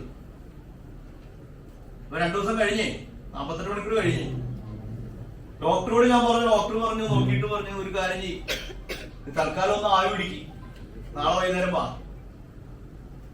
എങ്ങാനും ആ സമയത്തിന്റെ ഉള്ളിലെ ഇത് കമ്മ്യൂണിക്കബിൾ ഡിസീസ് ആണെന്ന് തിരിച്ചറിയപ്പെട്ടാൽ ഞാൻ ആശുപത്രിയിൽ കയറുന്നതിന് മുമ്പ് ഡോക്ടറെ നിർത്താവും. എന്തിനാണ് ഇത്ര ക്രൂരമായ ഒരു എഴുതി വെച്ചേക്കുന്നത് എനിക്ക് മനസ്സിലാവണില്ല. ഇതിനൊക്കെ ഒരു പർപ്പസ് വേണ്ടേ, അല്ലെ? ഒരു ലക്ഷ്യം വേണ്ടേ? ഏത് കാര്യത്തിനും ഒരു പ്യൂണിറ്റീവായ ശിക്ഷാപരമായ നടപടികളിലേക്ക് കടക്കുന്നതിന് മുമ്പ് ഒരു നാച്ചുറൽ ജസ്റ്റിസ് എന്ന് പറയുന്ന ഒരു സംവിധാനമുണ്ട്. റൈറ്റ് ടു ഹിയർ, നമ്മളെ കേൾക്കാനായിട്ടുള്ള ഒരു അവസരം. ഒരു രോഗി വന്നു, അയാളെ ഞാൻ നോക്കി, ശരിയാണ്, അയാളെ ഞാൻ നോക്കി പരിശോധിച്ചു. എന്റെ കണക്കൂട്ടിൽ അയാൾക്ക് ഒരു രോഗത്തിന്റെ ലക്ഷണമുണ്ട്, പക്ഷെ അത് ഇതായിരുന്നില്ല. ഇതാണല്ലോ ഒരു വിസ്ഡം, അല്ലെ? ആ വിസ്ഡമാണല്ലോ നിങ്ങൾ ഉപയോഗിക്കുന്നേ. അല്ലെങ്കിൽ നിങ്ങളിൽ ഇത്രയും പേര് ആവശ്യമില്ലല്ലോ. നിങ്ങൾ ഏതെങ്കിലും ഒരാള് ഒരു കമ്പ്യൂട്ടർ തുറന്നിരുന്നു കഴിഞ്ഞാൽ എല്ലാവരും ആ ചോദ്യം അങ്ങനെ അടിച്ചു കൊടുത്തു, ഉത്തരം കിട്ടി, കാര്യം കഴിഞ്ഞു, ഇത്രയല്ലേ ഉള്ളൂ. അപ്പൊ ഒരു മനുഷ്യന്റെ വിസ്ഡം ഉപയോഗിക്കുന്നത് എപ്പോഴാണ്? അവൻ പഠിച്ചു വെച്ചിട്ടുള്ള അവന്റെ തലയിലുള്ള ഇൻഫർമേഷനും അവന്റെ നോളജ് ഉപയോഗിച്ചുകൊണ്ട് ആ വിസ്ഡത്തിന്റെ ലെവലിലേക്ക് അവൻ എത്തുന്നു, അവൻ അത് അപ്ലൈ ചെയ്യുന്നു, അത് വെച്ച് അവൻ ഡിസിഷൻ എടുക്കുന്നു. May be right or wrong ആവാം. ഇന്ന് ചിലപ്പോ നിങ്ങൾ 2 പ്രാവശ്യം 2 കാര്യങ്ങൾ ചെക്ക് ചെയ്തു, അത് ട്രയൽ ആൻഡ് എറർ മെത്തേഡിൽ ഇതല്ല എന്ന് തീരുമാനിച്ചു, 3ാമത്തതിലേക്ക് വന്നു. ഇതൊക്കെ കുറ്റകരമായ അവസ്ഥ എന്താ? അങ്ങനെയാണെങ്കിൽ പിന്നെ ഈ മുനിസിപ്പൽ കോടതി ആവശ്യമില്ലല്ലോ, സുപ്രീം കോടതി മാത്രം പോരെ, അല്ലെ? ഏറ്റവും മുകളിലൊരു കോടതി മാത്രം പോരെ, ഇവിടെ തെറ്റൂല്ലോ. അങ്ങനെയാണോ? വെറുതെ വിട്ടവരൊക്കെ ഇന്നലെ കണ്ടില്ലേ? വെറുതെ വിട്ട 15 പേരെയാണ് ഇന്നലെ ഹൈക്കോടതി തിരിച്ച് കുറ്റവാളികളാണ് കണ്ടിരിക്കുന്നത്. വെറുതെ വിട്ടവരാ, അവര് സുഖമായിട്ട് വീട്ടിൽ പോയിരിക്കുന്നു. അവർ കുറ്റവാളികളാന്ന് കണ്ടു, അപ്പൊ താഴത്തെ ജഡ്ജിയെ പിരിച്ചുവിടും, പിടിവെച്ചു കിട്ടൂ? ഇല്ലല്ലോ. ഇതൊക്കെ സംഭവിക്കും, ഇത് സ്വാഭാവികം. അപ്പൊ ഇതിന്റെ ഒരു ഡിസ്ക്രിഷണറി റൈറ്റ് എന്നുള്ളതിനപ്പുറം ഒരു മെഡിക്കൽ പ്രൂഡൻസ് ഉപയോഗിച്ചിട്ട് മെഡിക്കൽ പ്രൂഡൻസിന്റെ ഭാഗമായി നിങ്ങളുടെ വിസ്ഡത്തിന്റെ ഒരു റിസൾട്ട് ആയിട്ട് നിങ്ങൾ എത്തിയിട്ടുള്ള ഒരു ഡയഗ്നോസിസ് ഉണ്ട്. ആ ഡയഗ്നോസിസിനെ ചോദ്യം ചെയ്യാൻ ആരാണ് വേറൊരാൾ വരുന്നത്? ആ ആളുടെ ക്വാളിഫിക്കേഷൻ എന്താ? പ്രത്യേക ക്വാളിഫിക്കേഷൻ ഉണ്ടോ? ഇല്ല, കസേര മാത്രമേ ഉള്ളൂ. ക്വാളിഫിക്കേഷൻ സെയിം ആണ്, കസേര വ്യത്യാസമുണ്ട്. അപ്പൊ കസേരയുടെ മാത്രം തരത്തില് ഈക്വൽ ക്വാളിഫിക്കേഷൻ ഉള്ള മറ്റൊരാള് പറയുന്നത് തെറ്റാണെന്ന് തീരുമാനിക്കുന്നത് എത്രമാത്രം ശരിയാവും?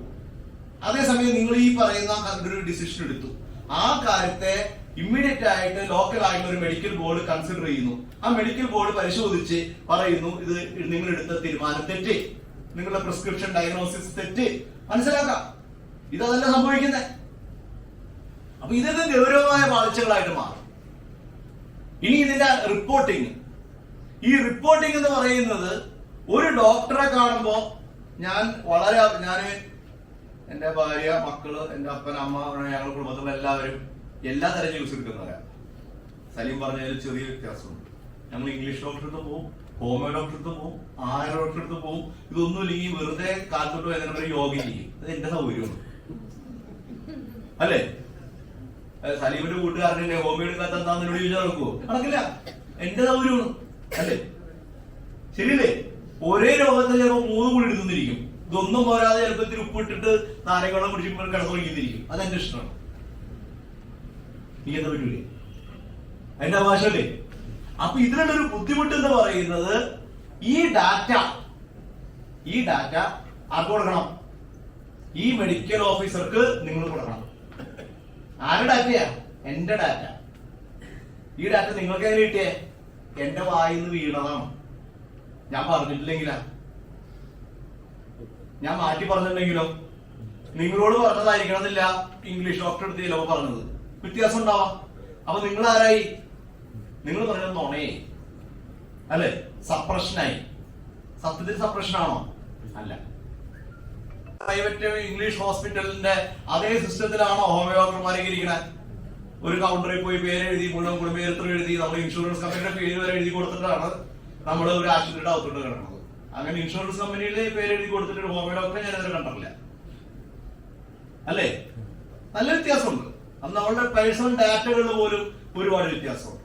അപ്പോ ഞാൻ പോയി ഒരു ഹോമിയോ ഡോക്ടറെ, ഒരു ആയുർവേദ വൈദ്യ ഡോക്ടറെ കാണുന്നത് പോലെ അല്ല ഒരു ഇംഗ്ലീഷ് ഡോക്ടറെ കാണുന്നു. അപ്പോൾ ഞാൻ കൊടുക്കുന്ന എല്ലാ ഡാറ്റയും എത്രമാത്രം അത് സത്യസന്ധമാണോ എന്ന് ചോദിച്ചാൽ അതിലും സംശയങ്ങളുണ്ട്. ഞാൻ ഈ ഇങ്ങനെയുള്ള പരിപാടിക്ക് നടക്കുമ്പോൾ സ്ഥിരമായിട്ട് കാണുന്ന ഒരു പ്രത്യേകതയാണ് ഈ സൈക്യാട്രി സൈക്കോളജി ഡിപ്പാർട്ട്മെന്റിൽ ആദ്യമായിട്ട് കാണാൻ വരുന്ന 90% മനുഷ്യരും പേര് മാറ്റിയ പറയണം. നിങ്ങൾക്കറിയാവുന്നറിയില്ല, എനിക്കറിയാം.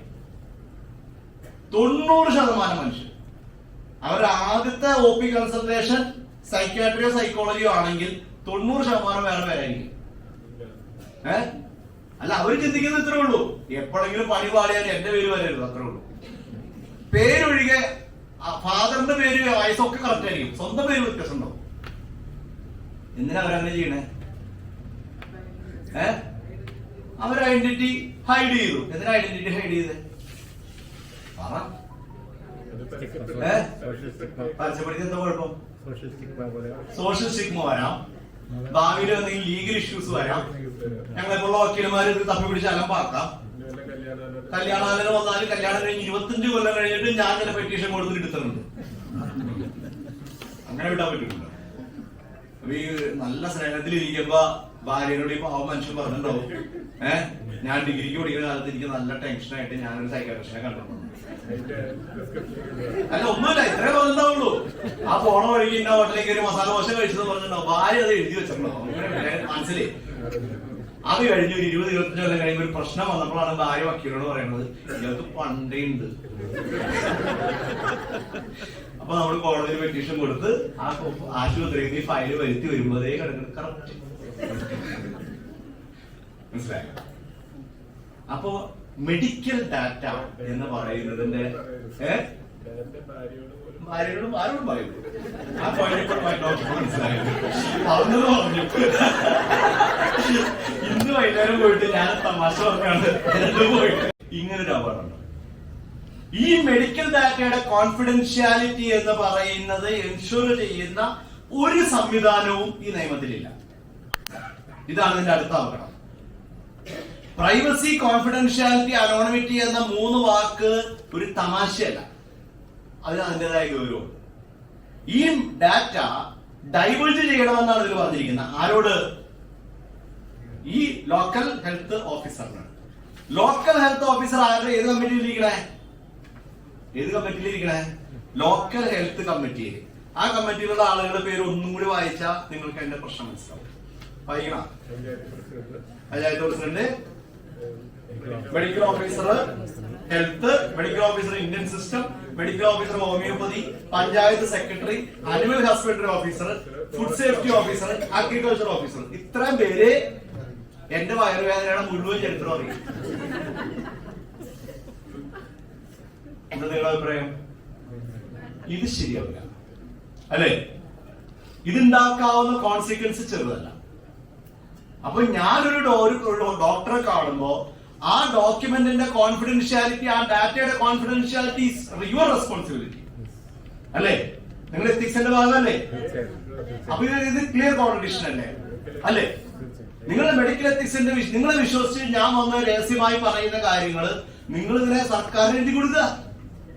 എന്നിട്ട് അത് കമ്മിറ്റി വെച്ച് കമ്മിറ്റിയിലെ ഏത് കമ്മിറ്റിയാന്ന് ഓർക്കണം.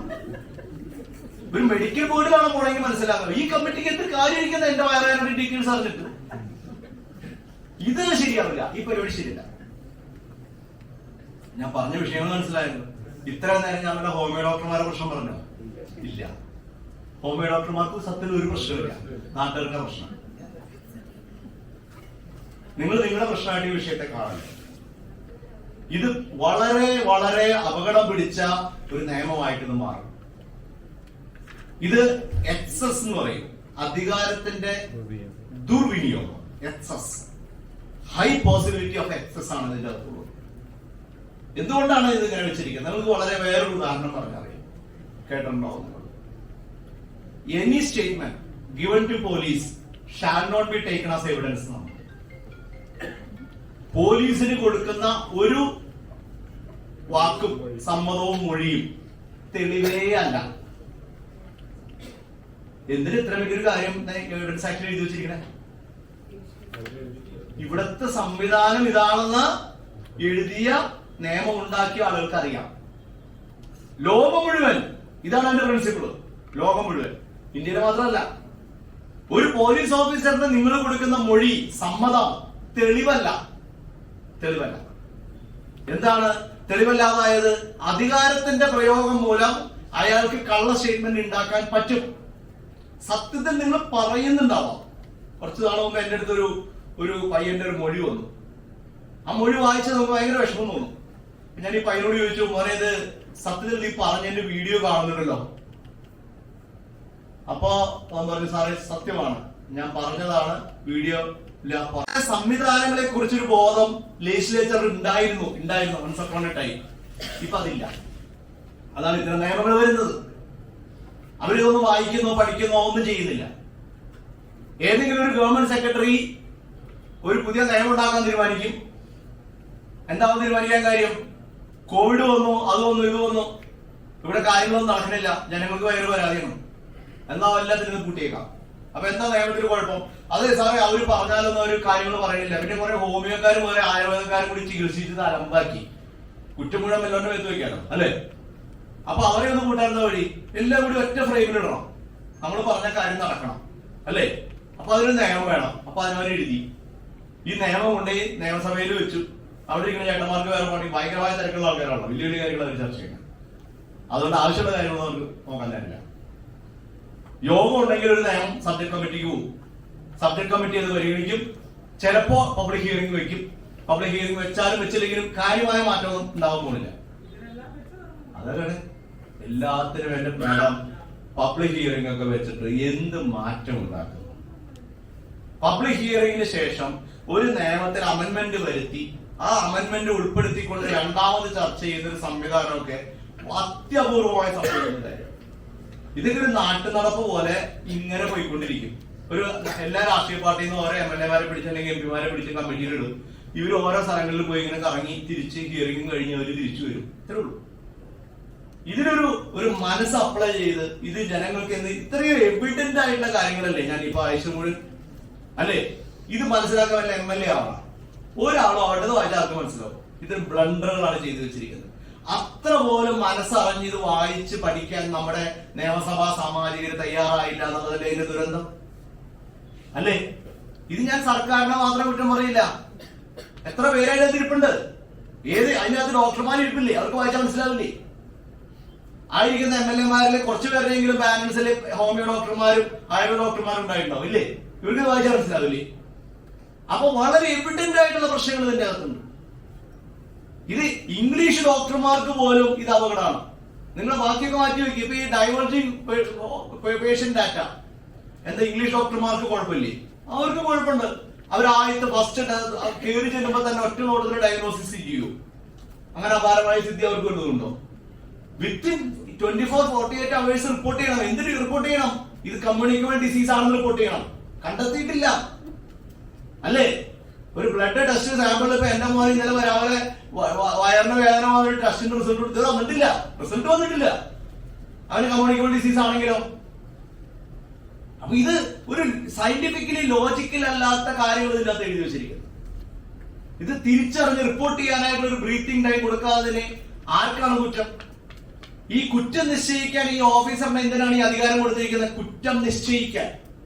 അത് ചെറിയ കാര്യമല്ല. ഇതിങ്ങനെ 120 കിലോമീറ്റർ സ്പീഡിൽ വണ്ടി പോകുമ്പോ ക്യാമറ പിടിച്ചിട്ട് പെറ്റിയടിക്കുന്ന പരിപാടിയുടെ പോലെയാണ് ചെയ്ത് വെച്ചിരിക്കുന്നത്. തെറ്റ്, ഫൈൻ അടിച്ചു, പോയി. അങ്ങനെയാണോ? അതല്ല. ഇതിനെ കുറച്ചുകൂടി ഗൗരവം കൊടുക്കണം. അടുത്തത് പ്യൂണിറ്റീവ് ആയിട്ടുള്ള കാര്യങ്ങൾ. ശിക്ഷ കൊടുക്കുന്ന കാര്യത്തിൽ ഒരിക്കലും ഒരു പ്രൊഫഷണൽസിന്റെ മേത്ത് സാധാരണ തൊടാറില്ല. ഒരു സിമ്പിൾ ലോജിക്കാണ്. പ്രൊഫഷണൽസിനെ ശിക്ഷയുടെ ഭാഗമായിട്ട് ആദ്യം ഇടാറില്ല. അവർക്കൊരു വാർണിംഗ് കൊടുക്കാം, അവരുടെ ലൈസൻസ് സസ്പെൻഡ് ചെയ്യുമെന്ന് പറയാം, അതിന് നോട്ടീസ് കൊടുക്കാം. അല്ലാതെ അവർ ഫൈൻ അടിക്കണം, അവർ ജയിലിലിടണം എന്നൊക്കെ എഴുതി വെക്കുന്നത് ഏത് ലോകം? അതൊക്കെ നമ്മൾ സമ്മതിച്ചു കൊടുക്കണം. നമ്മളെന്ന് പറഞ്ഞാൽ ഞാൻ ഹോമിയോ ഡോക്ടർമാരെ മാത്രം കാര്യമല്ല ഞാൻ പറയുന്നത്. എല്ലാ മെഡിക്കൽ പ്രാക്ടീഷണേഴ്സും സമ്മതിച്ചു കൊടുക്കണം. അങ്ങനെ നമ്മൾ കീഴടങ്ങി ഇങ്ങനെ ഇരിക്കണം? അപ്പൊ ഇത് ഡിസ്ക്രിപ്ഷൻ ഒന്നും വേണ്ടേ? ഇതുവരെ പഠിച്ചതൊന്നും പരീക്ഷിക്കണ്ടേ? 2 ദിവസം വെയിറ്റ് ചെയ്യാമെന്നൊരു ഡോക്ടറിന് ഒരു പേഷ്യന്റിനോട് പറയാനുള്ള അധികാരമില്ലേ? അത്ര പോലും അധികാരമില്ല. ഒരു ചികിത്സയും വേറെ ഒന്നും ചെയ്തിട്ടില്ല. ഒരു 2 ദിവസം നമുക്ക് നോക്കാം എന്ന് പറഞ്ഞ് അതിന്റെ പുറത്ത് അകത്തോളം അവസ്ഥ ആലോചിച്ച് നോക്കി. അപ്പൊ ഇനി ചെയ്യാവുന്ന ഒരു കാര്യമുള്ളൂ. ഇതിന് ആ ഒരു പരിഹാരം ഞാൻ വായിച്ചിട്ട് കണ്ടുള്ളൂ. ബട്ട് സലീം എന്നോട് ചോദിച്ചേ എന്താ പരിഹാരം? ഞാൻ പറഞ്ഞത്രേ ഉള്ളൂ, എല്ലാ ദിവസം വൈകുന്നേരം ലിസ്റ്റ് ഉണ്ടാക്കിയിട്ട് വാട്സാപ്പിൽ ഹെൽത്ത് ഓഫീസർക്ക് വിട്ടേക്കുക. ഇത്ര പേര് വന്നിട്ടുണ്ടായിരുന്നു, അവർക്ക് ഇന്ന രോഗമുണ്ട്, അയാൾ എന്തെങ്കിലും ചെയ്യട്ടെ. അല്ലേ? അയാൾ എന്തെങ്കിലും ചെയ്യട്ടെ, നമ്മൾ റിപ്പോർട്ട് ചെയ്തില്ലേ? അല്ലേ? അല്ലാണ്ട് എന്ത് ചെയ്യും? നമ്മളെന്തിനാ ജയിലിൽ പോണേ? ഈ എന്ന് മണ്ടത്തിൽ എഴുതി വെച്ചാല് നമ്മൾ തെറ്റ് ചെയ്യില്ലല്ലോ. നമ്മുടെ അടുത്ത ആളുകൾ വരുന്നു, നമ്മൾ ഇങ്ങനെ റിപ്പോർട്ട് ചെയ്യുന്നു, പ്രശ്നം തീർന്നു. അത്രയല്ലേ പറഞ്ഞിട്ടുള്ളൂ. റിപ്പോർട്ട് ചെയ്യണമെന്നല്ലേ പറഞ്ഞിട്ടുള്ളൂ. റിപ്പോർട്ട് ചെയ്ത ആളുകളേക്ക് അവർ വീട്ടിൽ പോയി കണ്ടെത്തി 2ാമത് ചികിത്സ കിട്ടിയതേ നാട്ടുകാർ കൈകാര്യം ചെയ്തോളൂ. ഇത് ഒരു യുക്തിയുമില്ലാത്ത രീതിയിലാണ് ഇതിന്റെ മുഴുവൻ എഴുത്തുകൾ പോയിരിക്കുന്നത്. അപ്പൊ അതുകൊണ്ടാണ് ഈ വിഷയം അത്ര ലളിതമായി നമുക്ക് കാണാൻ പറ്റില്ല എന്ന് പറയാം. ഞാനിവിടെ ആകെ ഈ ഒരു പുസ്തകം മാത്രമേ കൈപിടിച്ചിട്ടുണ്ട്. ഇങ്ങനെ ഒരു പുസ്തകമുണ്ട്, കേട്ടിട്ടുണ്ടല്ലോ അല്ലേ?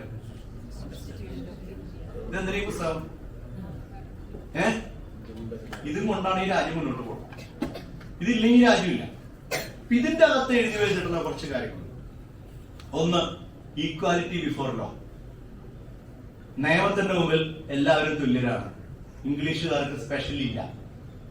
ഉണ്ടോ? ഇല്ല. ആദ്യത്തെ പ്രശ്നം മനസ്സിലായല്ലോ. ദെൻ അതിന്റെ ഭാഗമായിട്ട് വരുന്നതാണ് ആർബിട്രറി ആക്ഷൻ. ആർബിട്രറി ആക്ഷൻ അംഗീകരിക്കാൻ കഴിയില്ല. ഡിസ്ക്രിഷണറി പവർ മനുഷ്യർക്കുണ്ട്. അവർക്ക് അവരുടെ ഡിസ്ക്രിഷൻ ഉപയോഗിക്കാം. ഇതെല്ലാം മനുഷ്യന്റെ അവകാശമാണ്. Then element of reasonableness. എന്തിനും ഒരു റീസണബിൾനെസ് എന്ന് പറയുന്ന സാധനം അത് വേണം. എന്ത് തീരുമാനം എടുക്കുമ്പോൾ അത് ഈ നിയമത്തിൽ കാണുന്നില്ല. Then equality of opportunity. ഇതൊക്കെ ഇതിന്റെ അകത്ത് ഭരണഘടന അനുച്ഛേദം കേട്ടോ, ആർട്ടിക്കിൾസ് കേട്ടോ, വ്യക്തമായിട്ട് എഴുതി വെച്ചിട്ടുള്ളതാണ്. Equality of opportunity.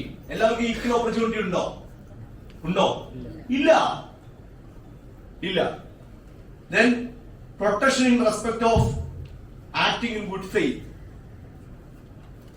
Personal liberty. പിന്നെ പാവം 51 സയന്റിഫിക് ടെമ്പർ ആർക്കും വേണ്ടാത്തത്. ഞാൻ നിങ്ങളോടൊക്കെ ബെഗ് ചെയ്യണം. ഞാൻ എല്ലാ വേദികളിലും കൊച്ചു കുട്ടികളോട് പോയി ഞാൻ പറയും, ഈ രാജ്യം രക്ഷപ്പെടാൻ ഒരേ ഒരു വഴിയുള്ളൂ, 51. ഇതിന്റെ വില നിങ്ങൾ പെടുമ്പോഴേ മനസ്സിലാവുള്ളൂ. നമ്മള് ശാസ്ത്രത്തിന് അതിന്റെ ബഹുമാനം കൊടുക്കണം. അത് സിവിലൈസേഷന്റെ ഭാഗമാണ്. അല്ലെങ്കിൽ നമ്മൾ സിവിലൈസ്ഡ് സൊസൈറ്റി എന്ന് പറയരുത്. വ്യക്തിപരമായി നിങ്ങളുടെ മതപരമായ ആചാരങ്ങൾ എന്ത് മണ്ടത്തരം ചെയ്തു ഒരു കുഴപ്പമില്ല. പക്ഷെ ഒരു സമൂഹത്തിന്റെ കാര്യത്തിൽ തീരുമാനങ്ങൾ എടുക്കുമ്പോൾ സയന്റിഫിക് ടെമ്പർ മുമ്പിൽ നിൽക്കണം, വേണ്ടേ? അല്ലെങ്കിൽ ഇത് മുന്നോട്ട് പോകില്ല. ഈ കാര്യങ്ങൾ സയന്റിഫിക് ടെമ്പർ എന്ന് പറയുന്നതിന്റെ ഒരു പ്രാധാന്യം വരാത്തതിന്റെ പ്രശ്നങ്ങളാണ് ഇതെല്ലാം കാണുന്നത്, എല്ലാ സ്ഥലത്തും കാണുന്നത്. സർക്കാർ പറയുന്നതിന്റെ ന്യായീകരണം എന്താ? ഇവിടെ അന്ധവിശ്വാസങ്ങളാണ്, കൂടോത്രങ്ങളാണ്, ഒരു രോഗം എന്ന ആളുകൾ പ്രോപ്പറായിട്ട് ചികിത്സിക്കില്ല. ശരിയാണ്. എത്ര ശതമാനം? വളരെ കുറഞ്ഞൊരു ശതമാനം. ആ കുറഞ്ഞൊരു ശതമാനത്തിനെ ഒതുക്കാൻ വേണ്ടിയിട്ട് വീടിന് തീ കൊടുക്കുക, അവിടെയാണ് പ്രശ്നം. അത് ശരിയാണ്. അവരെ ഒതുക്കാനായിട്ടുള്ള പരിപാടി വേറെ ചെയ്യണം. അത് ചെയ്യാത്തപ്പോഴാണ് കുഴപ്പം മുഴുവൻ ഉണ്ടാവണം, അല്ലേ? പിന്നെ പ്രശ്നം മനസ്സിലായല്ലോ. അപ്പൊ സർക്കാർ പറയുന്ന ന്യായം എന്താണ്? ഇവിടെ ഒരു പ്രോപ്പർ ആയിട്ടുള്ള മെഡിക്കൽ ട്രീറ്റ്മെന്റ് പോസിബിൾ അല്ലാത്ത രീതിയിൽ മണ്ടത്തരങ്ങൾ ചെയ്യുന്നു. ആരാ ചെയ്യുന്നേ? അത് ക്വാളിഫൈഡ് ആയിട്ടുള്ള ആൾക്കാരാണോ ചെയ്യുന്നേ? അല്ല. പക്ഷെ പിടിക്കപ്പെടുന്നത് ആരാ? ഈ റോഡ് സൈഡിൽ ഇരുന്ന് പച്ചക്കറി കച്ചവടം നടത്തുന്നവനും തട്ടുകടയിൽ ഇഡ്ഡലി ഉണ്ടാക്കി കൊടുക്കണവനും ഇതൊന്നും ബാധകമല്ല, ലൈസൻസ് ഒന്നും ബാധകമല്ല, അല്ലേ? ശരിയല്ലേ? പക്ഷെ ഒരു കടയിട്ട് നോക്കിയേ, എല്ലാം വേണം, വേണ്ടേ? ഇതാണ് നിങ്ങളുടെ പ്രശ്നം. നിങ്ങൾ ഈ ഹോമിയോ പഠിച്ചാലും കുഴപ്പം, പഠിച്ചില്ലായിരുന്നെങ്കിൽ ഒരു കുഴപ്പമില്ല, ധൈര്യമായിട്ട് ചെയ്യാം. എന്താ കുഴപ്പം? സർട്ടിഫിക്കറ്റ് ഇല്ലെങ്കിൽ കുഴപ്പം, ഒരു കുഴപ്പമില്ല. അപ്പോ നമ്മളൊരു കാര്യത്തിലേക്ക് കടക്കുമ്പോ ഈ ഒരു പ്രശ്നം വളരെ വ്യക്തമാണ്. Then what is A solution? ഒന്നുകിൽ ഈ നിയമത്തെ റീവിസിറ്റ് ചെയ്യാൻ സർക്കാർ തയ്യാറാവും. എങ്ങനെയാണ് റീവിസിറ്റ് ചെയ്യുക? ഇത്രയധികം ഗൗരവമായ പ്രശ്നങ്ങളുണ്ടെന്ന് മനസ്സിലാക്കിക്കൊണ്ട് ഇതിനെക്കുറിച്ച് ഒരു പുനരവലോകനം നടത്താനായിട്ട് സർക്കാർ തയ്യാറാവണം. അതിന് നിങ്ങൾക്ക് ഒരു റെപ്രസെന്റേഷൻ ഫോർമാറ്റില് നിങ്ങൾക്ക് ഗവൺമെന്റ് അപ്രോച്ച് ചെയ്യാം. ഇതിൽ ഇന്ന ഭാഗങ്ങൾ അപകടമാണ്, അത് തിരുത്തണമെന്ന് പറയാം, അമെന്റ്മെന്റ്സ് കൊണ്ടുവരണം എന്ന് ആവശ്യം.